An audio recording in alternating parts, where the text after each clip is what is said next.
l'Euro féminin 2025, c'est un événement qu'on est ravis d'accueillir au Stade de Genève. Je m'appelle Vincent Scallet, je suis chef du service cantonal du sport. Alors, les retombées prévues ou souhaitées plutôt, bien sûr, c'est une progression de la visibilité du sport féminin. Parce que quand on accueille un Euro comme ça, forcément, on a une visibilité qui est nationale, voire internationale. Je pense que la plus grande erreur qu'on pourrait faire, c'est de ne pas capitaliser sur cette manifestation qui malgré tout, coûte aussi un peu de l'argent. Et je pense que voilà, il faut faire le nécessaire en amont pour un petit peu en tirer les fruits à la fin et pouvoir dire voilà, ça a eu un effet positif sur le développement du football féminin à Genève. On manque cruellement de femmes et de filles dans le foot pour encadrer justement les plus jeunes et c'est là-dessus aussi où il faudra qu'on travaille ces prochaines années. Alors moi c'est Sandy Mendley, 37 ans. Je suis actuellement chef de projet Legacy pour la CGF jusque fin août et aussi vice-présidente de l'association We Euro Genève 2025.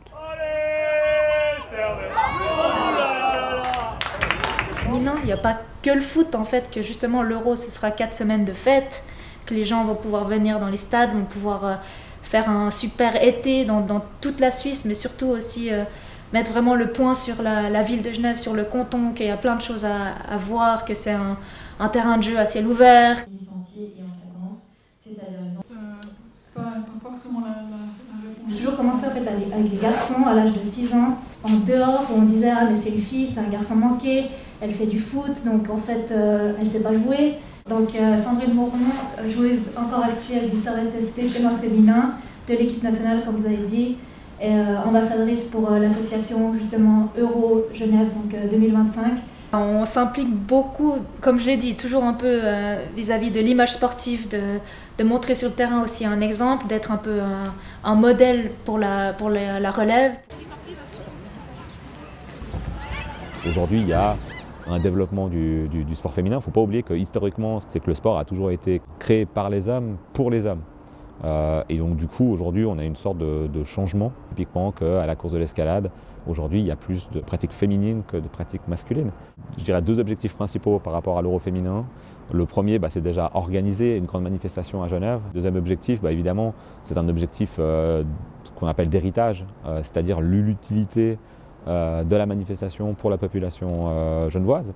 Et puis là, c'est clair qu'avec un Euro féminin qui est la plus grande manifestation de sport féminin au monde, après peut-être les Jeux Olympiques et la Coupe du Monde féminine de football, puis là, on se doit de mettre des mesures pour promouvoir notamment le sport féminin. Alors je dirais il y a beaucoup de projets déjà qui sont mis en place, comme on a vu un peu actuellement avec une école, une championne qui vient justement du club de la ville de Genève et ces enfants-là, ils ont le sourire jusqu'aux oreilles, ils sont hyper contents, ils ont peut-être jamais tapé dans un ballon de leur vie, mais en ayant ce projet-là, ils sont contents en fait, ils mettent un ballon dans les pieds à la récré, ils savent que c'est en juillet et en fait ce qui sort de la bouche d'un enfant, moi je trouve c'est ça la beauté en fait de ce qu'on a au quotidien, c'est les familles, ça parle avec les frères et sœurs, les parents, et plus loin encore les générations. Et puis c'est peut-être des personnes qui ne sont pas du tout dans le monde du sport, peut-être pas dans le monde du football, mais qui seront là en juillet.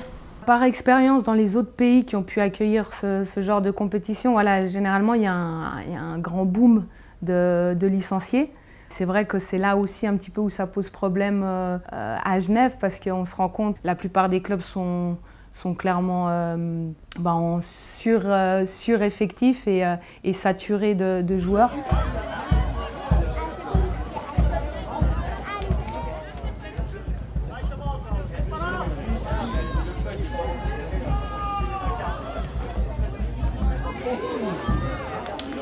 Le jour où on arrivera à encourager la pratique, potentiellement on arrivera à encourager la visibilisation. Et le frein à la pratique, c'est tout simplement que Genève est un territoire exigu, où il y a un enjeu foncier de terrain qui est extrêmement fort.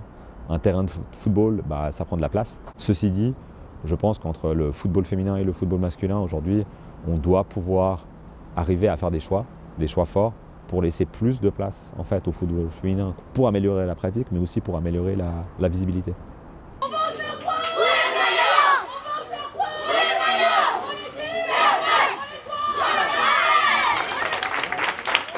Le Servette chinois féminin a effectivement déménagé l'été dernier, l'été 2024, du stade de la Fontenette au stade des Trois Chênes.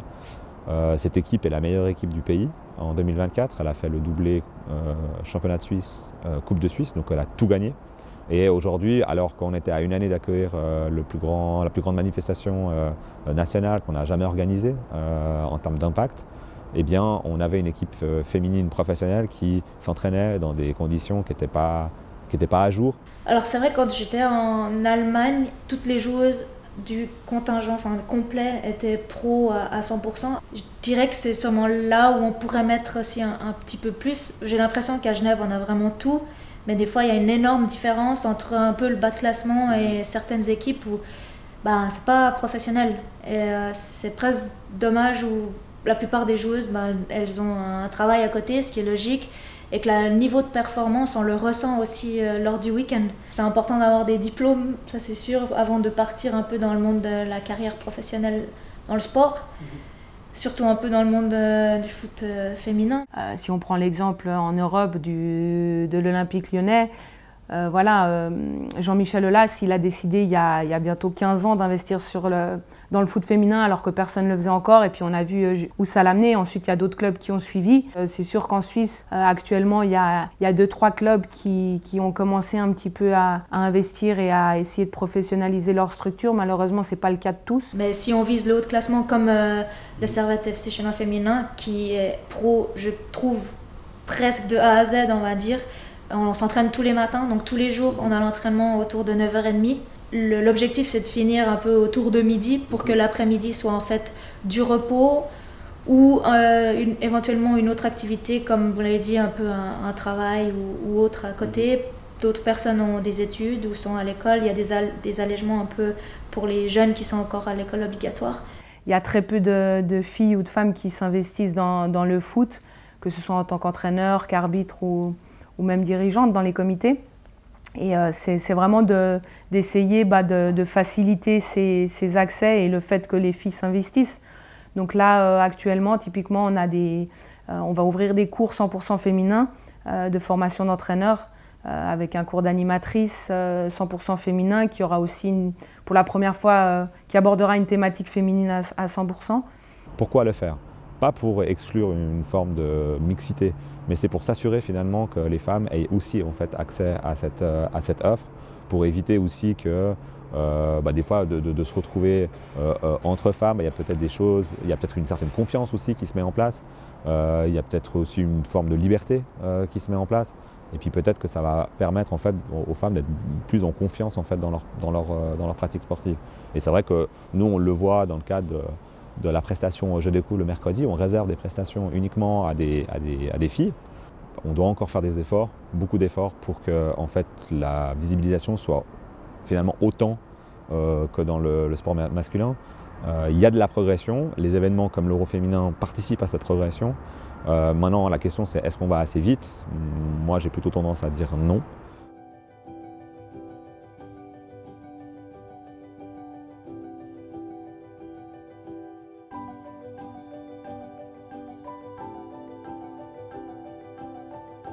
Alors je pense que l'enjeu du sport féminin, c'est d'encourager les femmes à faire du sport, mais aussi de lutter un peu contre les stéréotypes qui existent dans notre société de manière générale, mais aussi dans le milieu du sport. Émilie Flamand, je suis la directrice du BPEV, c'est le bureau de promotion de l'égalité et de prévention des violences du canton de Genève. On a 3 missions. C'est la promotion de l'égalité entre femmes et hommes, la lutte contre les violences domestiques et les violences liées au genre, et puis la défense des droits des personnes LGBTIQ+. C'est rare que le sport féminin ait une telle visibilité, donc on souhaite profiter de cet événement pour se saisir d'une nouvelle thématique que jusqu'à présent on n'a pas beaucoup traitée. On pense que le sport devrait être plus divers et plus inclusif, y compris des personnes LGBTIQ+. Là aussi, le football féminin, ça peut être un exemple intéressant parce qu'il y a pas mal de joueuses, de footballeuses professionnelles qui sont out, donc qui parlent de leur homosexualité. Et on voit que dans ce contexte-là, le climat vraiment dans le milieu du sport, la perception par exemple, du foot féminin est beaucoup plus perception plus tolérante que dans le foot masculin, ce qui a aussi un impact du coup sur les comportement des gens, de ce qui est perçu comme ok ou pas ok de dire. J'ai toujours été un peu entourée de femmes qui aimaient peut-être des femmes ou pas, mais vraiment pour dire que le sport rassemble. En fait, c'est ça qui est beau. C'est aussi le but du canton, à la fois de l'Office cantonal de la culture et du sport, mais aussi le nôtre, que ces effets ils se déploient à plus long terme. Ça peut être notamment en encourageant les petites filles à s'inscrire au foot, comme elles penseraient à s'inscrire à la danse, au tennis ou à la natation. Alors moi je suis un exemple, là j'ai commencé assez tard, j'avais 12 ans. Et c'est vrai qu'il y a toute une formation derrière du coup, qui est manquée. Et, un garçon à l'âge de 5 ans, 5-6 ans, c'est automatique. En fait, on va généralement l'inscrire au foot. Et c'est vrai que les filles, ça vient après. On a organisé un ciné-club avec la projection du film Marinette qui retrace l'histoire d'une footballeuse française internationale qui a eu une carrière assez incroyable. La table ronde, elle va traiter à la fois de l'égalité mais aussi de l'inclusion des personnes LGBTIQ+. C'est une manière de discuter un peu autrement, avec un angle un peu différent du sport, en apportant nous, nos compétences qu'on peut avoir autour du genre. Je pense aussi après avec la boxe justement algérienne, où c'est une femme cisgenre, donc née femme à la naissance, il n'y a aucun doute sur son identité et on arrive encore à mettre un doute. Pour moi déjà là c'est une discrimination en tant que juste femme, parce que c'est au final une femme qui a la chance de pouvoir frapper fort. Aussi la création d'une fan zone, ici d'ailleurs sur le quai Gustave Ador par la ville de Genève. Donc Changeons la donne, c'est une campagne de communication, de promotion, qui vise à avoir plus de femmes dans les comités sportifs, simplement parce qu'en fait les femmes sont sous-représentées. Et cette campagne, elle s'accompagne de coaching de proximité dans les clubs sportifs directement. Donc je suis Adèle Smelt, à la base je suis psychologue de formation, psychologue du sport, et je suis chargée de projet à l'AGS. Donc je m'occupe de différents projets, dont la campagne Changeons la donne. Plus il y a de femmes dans les comités, plus ça va permettre de prendre en considération les athlètes féminines et donc plus elles vont être présentes dans les clubs. Alors la mission, c'est vraiment de changer la culture sportive. Et vraiment cette idée d'avoir des femmes à tout niveau, qu'elles soient athlètes, qu'elles soient parents et présentes, ou qu'elles soient dans les comités, qu'elles soient entraîneurs, qu'elles soient arbitres, enfin vraiment à tous les niveaux en fait du sport. C'est simplement qu'actuellement dans les comités sportifs, il n'y a que 27% de femmes. Je pense qu'il y a tout un bout aussi au niveau de l'organisation. Souvent, typiquement, quand c'est des sports d'équipe ou autres, les horaires sont peut-être plus tard. Enfin, en fait, c'est un peu, on met les équipes féminines ou les entraînements pour les femmes, en tout cas, un peu dans les horaires qui sont pas pris, quoi. Donc, on les place un peu où on peut. Tous ces biais un peu liés aux stéréotypes de genre, ils ont un impact déjà sur pourquoi est-ce qu'il n'y a pas autant de femmes. Ce qui est sûr, c'est qu'il y a beaucoup de pays qui commencent à mettre en place des quotas. C'est utile et nécessaire, enfin ça fonctionne bien, on va le dire comme ça, dans un premier temps. C'est pas quelque chose qui est voué à rester forcément, c'est juste qu'on part pas, on part comme ça, donc en fait ce quota il permet de revenir là. Nous on est aussi en train de mettre en place des conférences qui sont réservées aux femmes. C'est vraiment des conférences, partage d'expérience. L'idée c'est que les femmes puissent créer aussi leur réseau. On a constaté que souvent elles se sentaient un peu seules dans leur comité.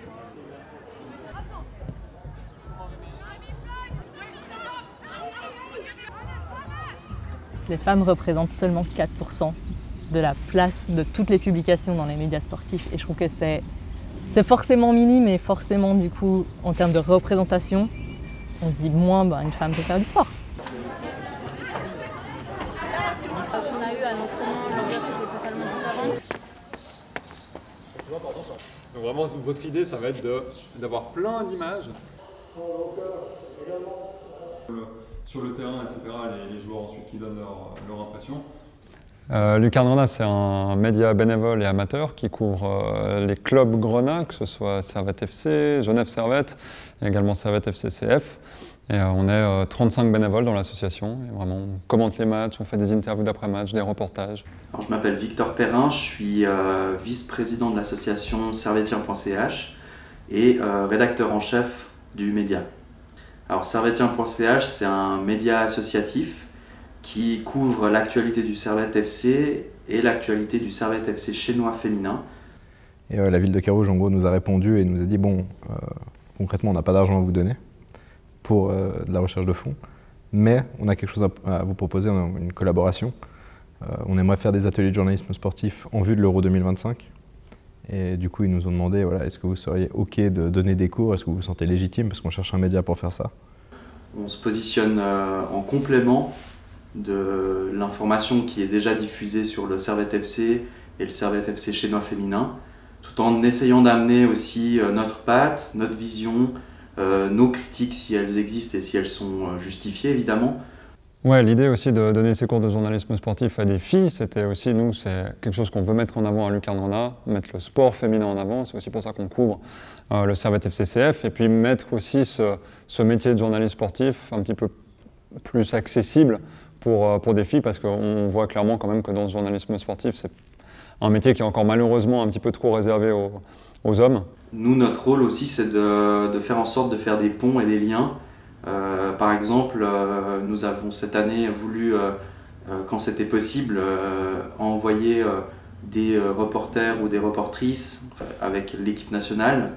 Par exemple, en faisant un focus sur Sandrine Moron, qui est une joueuse du Servette FC Chénois féminin. Pour nous, cet Euro féminin, on le voit un petit peu d'un œil extérieur pour juste avoir la promotion du football féminin, qui est quelque chose qu'on met en avant, qu'on veut mettre en avant et qu'on veut voir plus présent aussi dans les médias.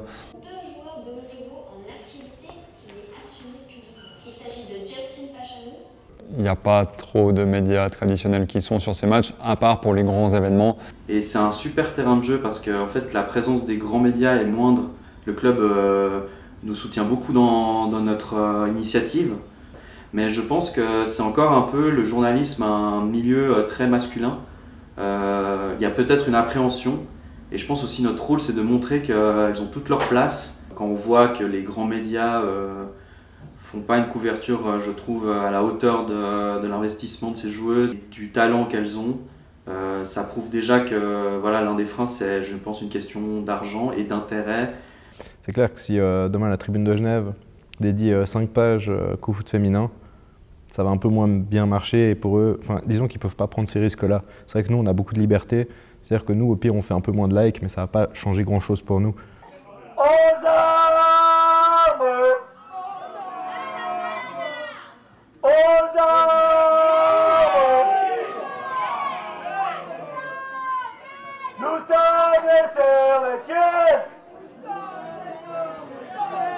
Il y a des sports qui ont très bien valorisé les talents féminins, je pense au volleyball, le basket aussi, on a vu très récemment Nyon qui a remporté une coupe européenne. La médiatisation elle est là, alors oui les moyens sont différents, mais je crois que vraiment il faut que les instances politiques puissent se positionner clairement dans un traitement presque d'égalité. Et pour moi, il n'y a pas assez de promotion autour de cet événement.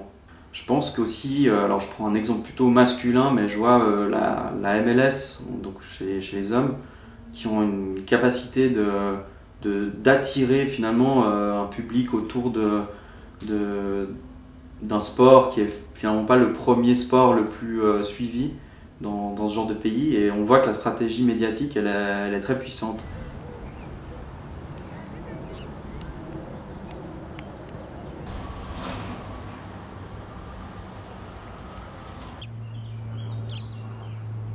Donc, je m'appelle Denise Wenger, je travaille au service cantonal de la culture en tant que conseillère culturelle en charge de toutes les questions qui sont liées à l'accès à la culture.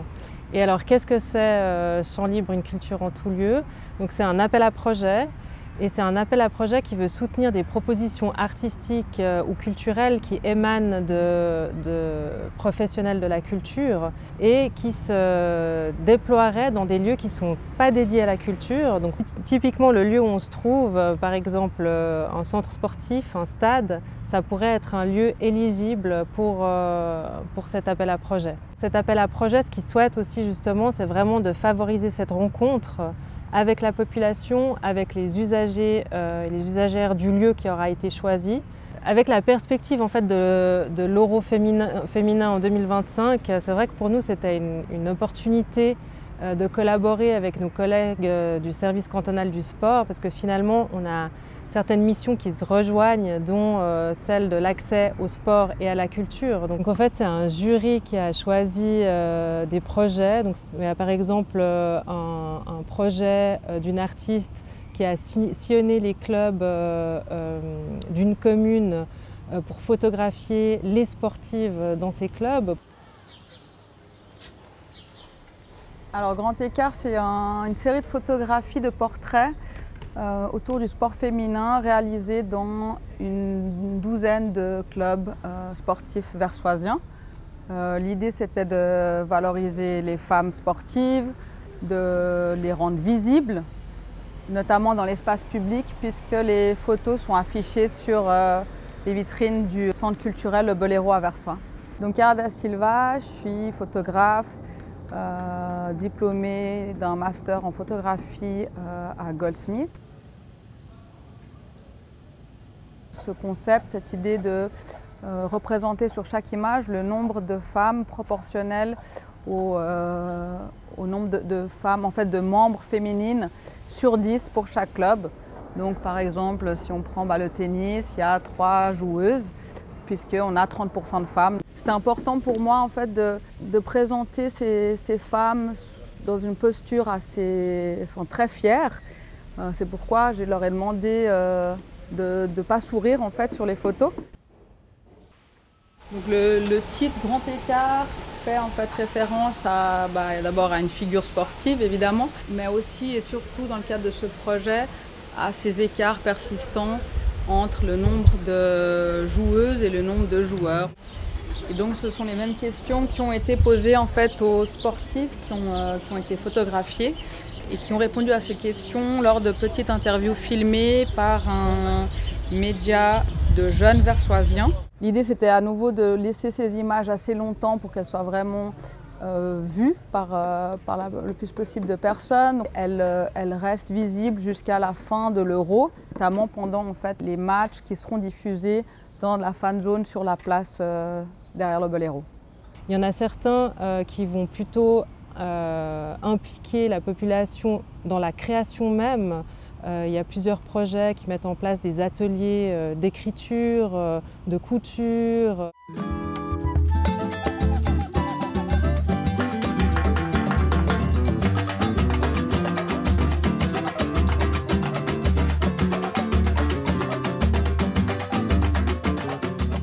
Je m'appelle Maïva. Mon nom d'artiste c'est Vandal 13, donc je suis artiste et designer. Et pour le cadre du projet Champ Libre, j'ai décidé de faire une performance, de présenter une performance sur le stade des Tattes le 5 juillet 2025. Alors ce que j'ai imaginé pour la journée du 5, je réfléchissais à comment combiner justement le foot, l'art et la mode, et la culture en règle générale. Et du coup, j'ai imaginé le 5 comme un espèce de Super Bowl. On aura 2 équipes féminines qui vont s'affronter. Et on va ouvrir le match avec un concert lyrique. Et ensuite, à la place de la mi-temps, on aura le défilé qui sera un peu comme une performance où on va un peu recréer un groupe d'ultra, mais féminin. Et du coup, de reprendre avec la deuxième partie du match pour enfin finir sur une parade. Et du coup, l'idée, c'est vraiment d'essayer de trouver un mélange et de vraiment tisser des liens entre le public du foot, le public de l'art, le public de la musique, le public de la mode. Du coup, moi, je travaille qu'avec des maillots de foot récupérés depuis maintenant 6 ans. Parce que j'avais envie, j'ai trouvé que c'était une belle symbolique pour représenter les quartiers populaires. Quand j'utilise le maillot de foot, je ne le vois pas forcément juste comme un vêtement et je me dis on peut aussi en faire des couvertures de livres. Donc ça parle de féminisme, ça parle de communauté, ça parle de classisme aussi beaucoup. Ce que j'aime bien aussi dans mon travail et dans le projet du 5, le 13 est magique, c'est aussi de recréer une narration, une narrative autour des filles dans les quartiers, parce que je trouve que parfois ça manque un peu de représentation, de pouvoir représenter les femmes dans le milieu du sport, mais pas seulement que dans le milieu du sport sur le terrain, mais aussi les cultures qui touchent le football, donc la culture des ultras par exemple, l'art dans les stades. Les plotches. Si tu veux. Moi aussi. On est dans Rousseau. Williamson, Lehmann. Non, mais pas Lehmann. Mostafa, c'est la seule Tindara, mais pas Lehmann. C'est pour que... Moreau. Ah, en plus, elle a été sélectionnée. Mais elle arrête là. Ah. Enfin, elle arrête avec Servette. Mendy, mais Mendy, elle était là en plus. Super, quoi. C'est vrai. Il n'y a pas besoin de faire un... Je te l'emprunte. Je m'appelle Claudine Casper, je suis graphiste et galeriste et artiste. Et j'ai répondu à un appel à projet du canton de Genève dans le cadre de l'Eurofoot féminin qui se tient en Suisse en 2025. Et mon projet s'intitule Terrain de jeu, terrain d'enjeu. Donc il traite des problématiques de spatialisation des femmes dans le foot plus particulièrement. C'est un projet féministe et qui a comme actrice que des femmes en fait. Le projet au final, ce sera une exposition de 16 affiches au format F4 mondial qui seront affichées à Carouge sur le mail des promenades. Et ces affiches sont en cours de réalisation, comme vous pouvez le voir derrière, par une équipe féminine de footballeuses. Et elles ont suivi un petit atelier de graphisme où je leur ai expliqué un petit peu comment fonctionnait une affiche, ce qui faisait l'impact d'une affiche. Nous avons traité de l'égalité avec une personne du bureau de l'égalité qui a présenté les enjeux autour de la place des femmes dans l'espace. Et puis ensuite, nous avons fait un atelier d'écriture avec une femme écrivaine. Et ainsi ont été créés une vingtaine de slogans qui vont figurer sur ces affiches. L'enjeu du projet, c'était d'amener des femmes qui ont pour passion le football vers un terrain artistique. On essaye. On peint un truc vert avec un bout de 16 et après on fait une face, on tire vers le bas. Ce type d'appel à projet, il s'inscrit vraiment dans un ton long. C'est une pierre à l'édifice en quelque sorte. C'est plusieurs dispositifs, plusieurs efforts qui convergent dans une même direction. Quand on voit des matchs de football féminin, par exemple, de très haut niveau, on prend autant de plaisir que quand on regarde des matchs du football masculin. C'est juste un plaisir qui est autre. Et ça, j'ai envie de dire, c'est la même chose dans tous les sports. Quand on regarde la finale d'un 100 mètres masculin, c'est pas la finale d'un 100 mètres féminin. Ça court une seconde à une seconde et demie moins vite. Et pourtant, en fait, le spectacle reste le même. J'aime pas trop dire football féminin parce que comme on disait, football masculin ou football féminin, en fait, le football en soi, c'est les mêmes règles. C'est aussi une équipe de 11 joueuses sur le terrain, les dimensions sont pareilles. Donc j'ai vraiment eu l'immense chance de pouvoir co-commenter le match d'équipe nationale. J'étais en Nouvelle-Zélande et puis le commentateur commence « Bienvenue pour ce match de la Coupe du Monde féminine, blablabla ». Puis le premier match, je crois que ça m'a pas quitté. Puis le deuxième match, je me suis dit, mais... Puis après le match, je me dis, mais est-ce qu'on peut juste dire Coupe du Monde en fait? Et en fait, en allant voir ces matchs, c'est une vraie authenticité. C'est des personnes qui se battent et quand on sait leur quotidien, les sacrifices qui sont faits et les difficultés souvent qu'elles ont, les embûches qu'elles ont pour pouvoir atteindre ce haut niveau, c'est beaucoup de respect que j'ai pour elles. Il y a un tacle, ça tombe, ça se relève, avec un niveau de jeu qui est de mieux en mieux. Vraiment pour suivre le football féminin depuis 5 ans en Suisse, de manière continue, le niveau s'est vraiment haussé. Prenez un billet, les premières places sont à 25 francs. C'est pas cher pour venir profiter d'une super ambiance et puis découvrir des équipes qui jouent extrêmement bien.